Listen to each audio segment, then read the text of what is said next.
con otro tema que es de alta relevancia y tiene que ver con lo que está sucediendo con la comisión investigadora del caso Monsalve. Ayer se conoció finalmente la respuesta que el presidente Gabriel Boric dio a las preguntas, a las varias preguntas que la comisión le envió a través de un oficio al mandatario. Sin embargo, hay poca satisfacción por parte de los integrantes de la comisión respecto del contenido de esa respuesta. ¿Por qué? Se lo preguntamos al diputado de Renovación Nacional, Miguel Mellado, que es presidente precisamente de esa comisión. ¿Cómo está? A lo que tú me preguntas sobre si estamos satisfechos o no con la respuesta del presidente Boric, a todas luces no. Esta es una respuesta maqueteada, una respuesta que el gobierno ha tenido un discurso oficial. Él no contestó preguntas tremendamente importantes como por qué le dio el permiso a Monsalve para que fuera al sur a ver a su familia. ¿Por qué no protegió desde el minuto cero a la víctima en vez de proteger al victimario? Esto se vio en este tema. Él hizo una relación de hechos, dijo que desde el inicio, ¿cierto?, con la profundidad de los datos que se tenía, había actuado bien. Bueno, acá, si no se entera por la prensa de la segunda el día jueves, no activa absolutamente nada. Entonces se contraria, él mismo hace dice cosas en su carta que obviamente no hizo. Por ejemplo, que el día miércoles tenía todos los antecedentes para sacar a Monsalve, para pedirle la renuncia, pero esperó que fuera por parte del gobierno representar a la Comisión de Hacienda a discutir y sentarse junto a la ministra para discutir el presupuesto de la subsecretaría del Ministerio de Interior, siendo que ya, según Boric, tenía la decisión tomada. Segundo, dijo en la misma carta que desde el día martes, ¿cierto?, le había pedido a sus asesores que sondearan alternativas. Bueno, resulta que el ministro Luis Cordero en ese día entró como ministro, ¿cierto?, de Justicia y salió como subsecretario del Interior y nadie le había dicho a él nada, nunca lo habían sondeado. Entonces, sí, aquí hay contradicciones entre lo que afirma el discurso oficial del gobierno, que lo fueron armando a medida de cómo iban pasando los hechos, y la realidad.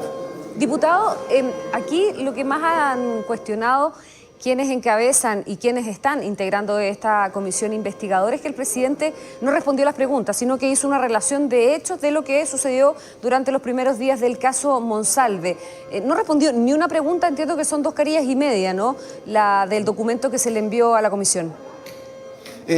Más que responder preguntas, cuando uno le envía un cuestionario de 49 preguntas, hay una relación para configurar hechos y responsabilidades. Lo que él hizo es algo parecido, ¿cierto? Incluso hizo más aseveraciones en la conferencia de prensa, 53 minutos, que en la respuesta que nos envió. Entonces, por eso nosotros fuimos a La Moneda a entregarle nuevamente, porque a lo mejor se le perdió el cuestionario o en las vacaciones no le llevaron a su escritorio para que lo leyera bien.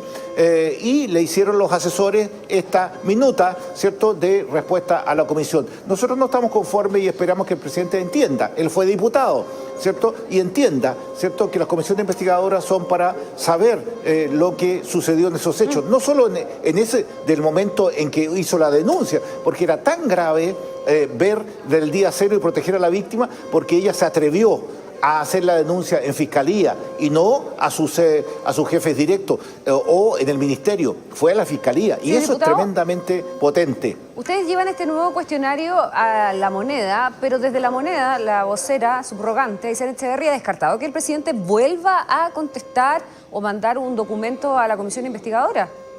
Bueno, va a quedar en su responsabilidad la vergüenza de no haber contestado, porque lo que siente él al no contestar algunas preguntas que le hicimos es una vergüenza de no haber actuado de una manera apropiada en el día cero para proteger a la víctima y no a Monsalve, o de haber analizado fríamente estos hechos. Eso va a estar dentro de las conclusiones si es que él no responde. En su respuesta, la respuesta del presidente Gabriel Boric se apela a la actuar con responsabilidad. ¿Usted cree que se actuó con responsabilidad por parte de La Moneda? Porque hay quienes creen que aquí el presidente Gabriel Boric efectivamente le creyó durante las primeras horas a Manuel Monsalve y lo que él argumentó en ese momento, que había sido drogado.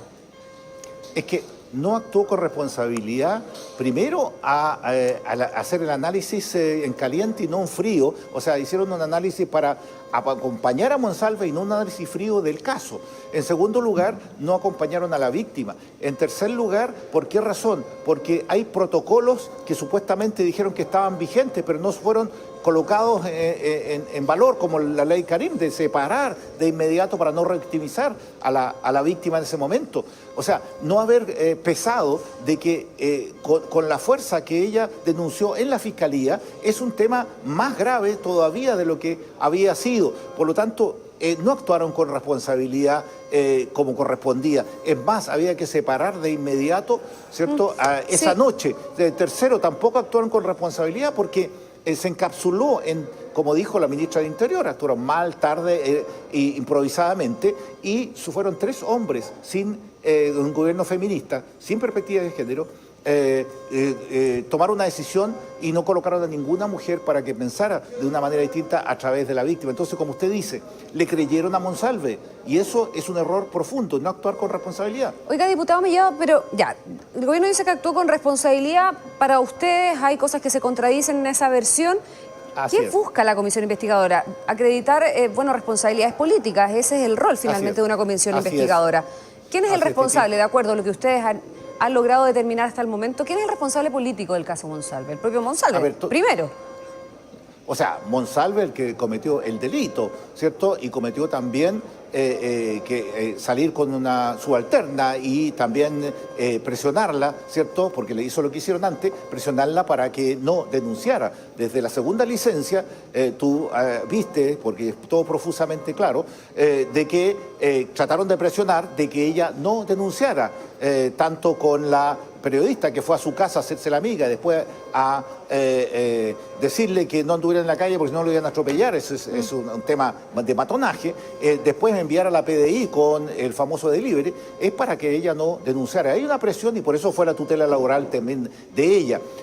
Sobre el tema si la responsabilidad política es la que nosotros estamos buscando. En primer lugar, obviamente, como tú dices, el responsable de este hecho es Monsalve en primer lugar. Pero las actuaciones del Ejecutivo, aquí hay un hilo delgado donde el pacto de silencio que tiene el gobierno para entregar antecedentes indican a la ministra del Interior, jefa directa de Monsalve, que no actuó como correspondía en estos hechos, dado que ella como jefa habría actuado con los protocolos que correspondía y que estaban vigentes y que ellos no lo usaron desde el día del momento cero, y también las acciones del presidente Boric con sus asesores, que también tienen responsabilidades por haber dejado hacer a Monsalve, incluso el día jueves, ya sabiendo todos los antecedentes, poco menos decir que es inocente desde el Palacio de la Moneda, hecho que el presidente desmiente que le haya dado esa autorización.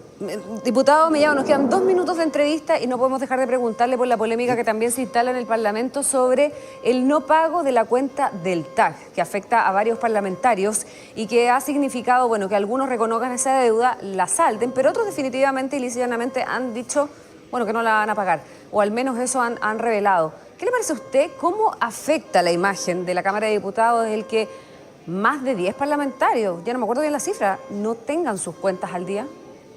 Tremendo. Hay que decirlo sin eufemismo, ¿ya? Y lo que sí hay que buscar, Titi, es, y le vamos a pedir al secretario de la Cámara que vea si esas facturas de TAC que no tienen pagadas fueron rendidas o no en los gastos operacionales. Y ahí sería un fraude al fisco, porque la verdad ellos estarían pidiendo devolución de una factura que nunca pagaron. Por lo tanto, le vamos a pedir al secretario de la Cámara que investigue si estos diputados que aparecen con TAC impago rindieron esas facturas en sus gastos operacionales o no. Ahí se configura otra cosa. Pero esto no debe ser. Si con los gastos operacionales que tiene el TAC lo podría haber rendido y pagado como corresponde. No tiene ninguna otra lectura, ¿cierto? ¿Pero a alguien se le puede olvidar a un parlamentario por la cantidad de carga laboral, por la cantidad de reuniones que tiene? ¿Se le puede olvidar pagar la cuenta del TAC? Puede ser un mes, Puede ser que, porque si tú no tienes en tu secretaria, ¿cierto? O jefa de gabinete, o alguien que se encargue, ¿cierto?, de rendir las cuentas que están dentro del oficio que nosotros tenemos, o puede olvidarse, está bien, puede ser un mes, pero no para juntar 1 millón de pesos o para juntar 20 millones de pesos. Eso ya es no querer pagar. En el caso de ese diputado del Partido Comunista, pareciera haber una concepción ideológica frente al uso del TAG. Pero uno se pregunta, bueno, si está en contra de la privatización, ¿por qué usa la autopista? Así es, no usas las vías, vente por las calles que no tienen autopista, vente por la caletera, ¿cierto? Vente en vez de ir por el túnel, vente por la Cuesta Barriga, o vente en bus, ¿ya? Pero no uses entonces la autopista. No utilices lo que no te gusta porque no lo quieres pagar. Eso no es correcto, pero digo aquí, y vuelvo a repetir, y ustedes los periodistas hacen una buena pega en eso, si efectivamente estos diputados que deben estar, lo rindieron o no dentro de su gasto operacional. Sí, ahí también hay un tema ideológico para algunos parlamentarios que incluso uno lo podría extrapolar también al CAE, donde conocimos también el caso de algunos parlamentarios que no iban a pagar, no pagaban su cuenta, su deuda de crédito con aval del Estado por lo mismo, por una concepción ideológica. Se comentó ayer en el Parlamento, ¿cómo se vio esto en el Parlamento? Y les vuelvo a insistir, para cerrar la entrevista, en términos de imagen también para la Cámara Baja. Tremendo, tremendo. Nos afecta la imagen de eso, nos afecta la imagen de la presidenta Carcariola con el tema de Sierra Bella. Nos afecta y nos golpea cada vez más porque la ciudadanía nos mira que efectivamente tenemos, en el tema de los recursos, en el tema del tráfico de influencia, tenemos que estar limpios completamente para que la gente pueda volver a confiar en la política y en los políticos. Ahora que vienen elecciones, van a estar todos, ¿cierto?, en el escrutinio público. Y este es un tema importante que hay que zanjar rápido, pero tiene que zanjar la Cámara de Diputados. Por eso le vamos a pedir al secretario de la Cámara que zanje luego en qué situación está cada diputado y si efectivamente rindió o no esas facturas. Diputado Miguel Mellado, diputado de Renovación Nacional y además presidente de la Comisión Investigadora por el caso Monsalve. Muchas gracias por haber estado con nosotros esta mañana. Que tenga excelente día. Encantado, Titi. Gusto que le vaya bien, muy amable.